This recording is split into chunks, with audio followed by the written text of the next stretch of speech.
Apakah sudah bisa langsung sholat tanpa berwudu? Seperti itu. Ya, mandi wajib tanpa berwudu. Apakah bisa langsung sholat?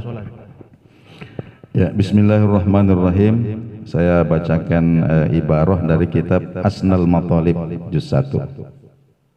Saya kutip, muallif mengatakan walau ahdatha wa ajnaba ma'an. Andai ada orang yang berhadas kecil, ya, wa ajnaba sekaligus junub. Jadi sedang tidak punya wudu, kemudian junub juga, maka ajza'ahul ghuslu anhuma. Ya. Maka dengan mandi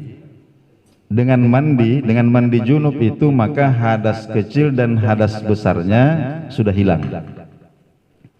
Dengan mandi maka hadas besar dan hadas kecilnya sudah hilang. Alasannya apa? Lindirajil asghari, ya. Wa illam yanwihi fil akbar. Karena meskipun tidak diniatkan menghilangkan yang kecil, tapi ketika yang besar itu hilang, otomatis yang kecil juga hilang. Yang besar saja hilang dengan mandi, otomatis hadas kecil ini juga ikut terangkat. Dengan catatan, selama proses mandi itu tidak terjadi hal-hal yang membatalkan wudunya.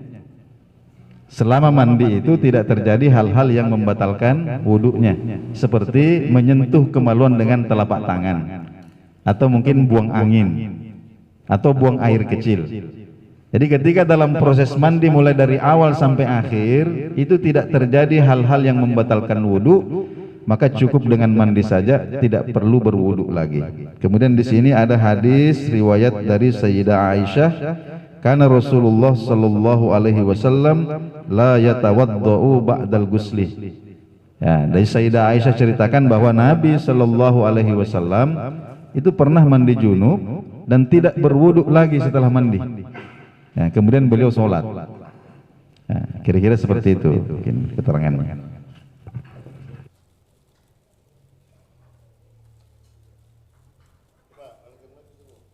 Oh iya, pertanyaan kedua yaitu tentang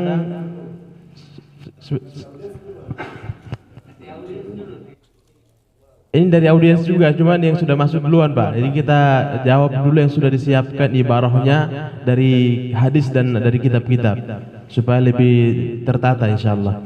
Yang kedua itu tentang bolehkah menjamak sholat bagi orang yang sakit di rumah. Ya.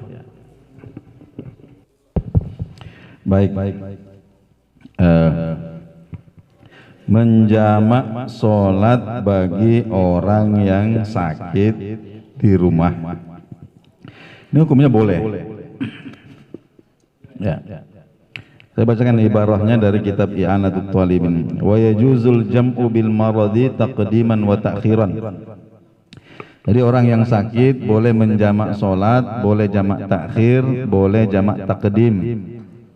Jadi kalau sakitnya itu bertambah parah di waktu zuhur atau waktu maghrib, boleh jamak takdim. Kalau bertambah parah di waktu asar atau isya, maka silakan memilih untuk berjamak takhir. Yang menjadi catatan para ulama di sini adalah kategori sakit. Ya, kriterianya atau levelnya sakit yang membolehkan seseorang itu menjamak sholat di rumah. Jadi tidak semua sakit. Kalau pusing-pusing aja, sakit gigi itu belum.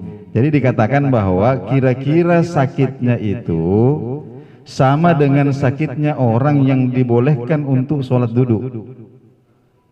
Ya, itu kira-kira anunya, standarnya. Jadi standar sakitnya orang yang boleh menjamak sholat di rumah itu kira-kira levelnya sama dengan sakitnya orang yang dibolehkan untuk sholat duduk. Nah, contohnya ada orang yang terkena apa itu penyakit vertigo, ya, asam urat yang sampai kesulitan berdiri, ya, seperti itu. Itu dibolehkan untuk menjamak sholat di rumah.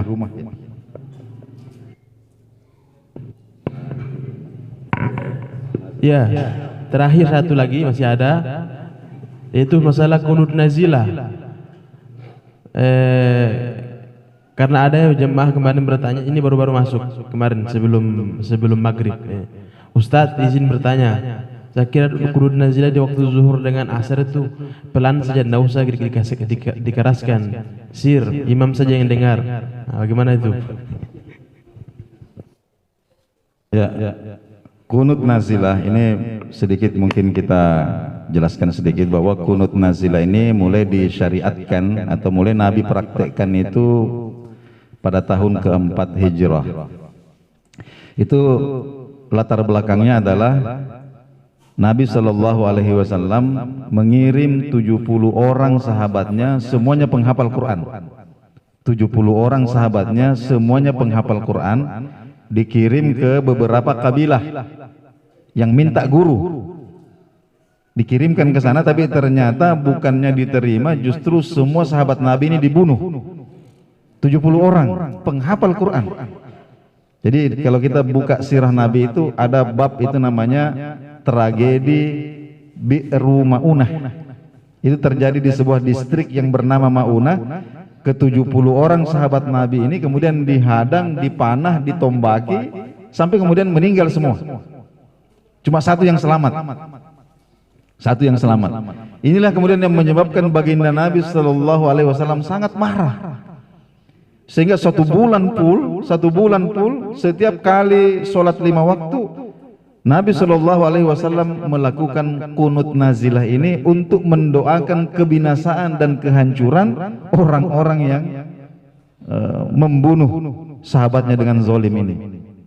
Nah, kemudian akhirnya disyariatkan untuk ketika terjadi bencana, terjadi wabah, dan terjadi kezaliman kepada kaum muslimin seperti yang sekarang menimpa saudara-saudara kita di Gaza Palestina ini, maka disyariatkan untuk melakukan kunut nazilah. Sampai kapan? Ya tidak dibatasi juga. Bisa kita akhiri atau bisa kita lanjutkan, tidak masalah. Nah, kemudian masalah apakah imam mengeraskan suara ketika kunut pada sholat sir, sholat zuhur dengan sholat asar? Jawabannya adalah iya. Jadi meskipun itu sholatnya sir seperti zuhur asar, ketika imam memimpin kunut maka dikeraskan suaranya. Sama ketika sholat maghrib, sholat isya, sholat subuh. Nah, sedikit saya bacakan ibarahnya di sini. Ini dalam kitab I'anatut Talibin. Jadi qauluhu wajahhara bihi ail kunut. Ya. La farqa fihi baina kunuti subhi wa ghairihi min kunutin nazilah wa akhiril witri min nisfi. Jadi mengeraskan suara dalam kunut itu tidak ada perbedaan antara kunut subuh dan kunut-kunut yang lain seperti kunut dan kunut sholat witir dalam separuh terakhir bulan Ramadan. Jadi ayyajharu bihi mutlaqan, maksudnya imam itu mengeraskan suaranya ketika membaca kunut fis sholati jahriyati was sirriyati, baik sholatnya jahar maupun sholatnya sir. Ya. Adapun orang yang sholat sendiri itulah yajharu bih. Kalau sholat sendirian maka membaca kunut tidak dikeraskan suaranya, dibaca. Begitu juga dengan makmum, ya, yang tidak mendengarkan bacaannya imam. Ini juga disunnahkan untuk membaca kunut sendiri, tapi suaranya tidak dikeraskan. Ya, adapun imam mutlak. Dalam semua sholat ketika melakukan kunut apa saja, maka suaranya dikeraskan. Dan demikian.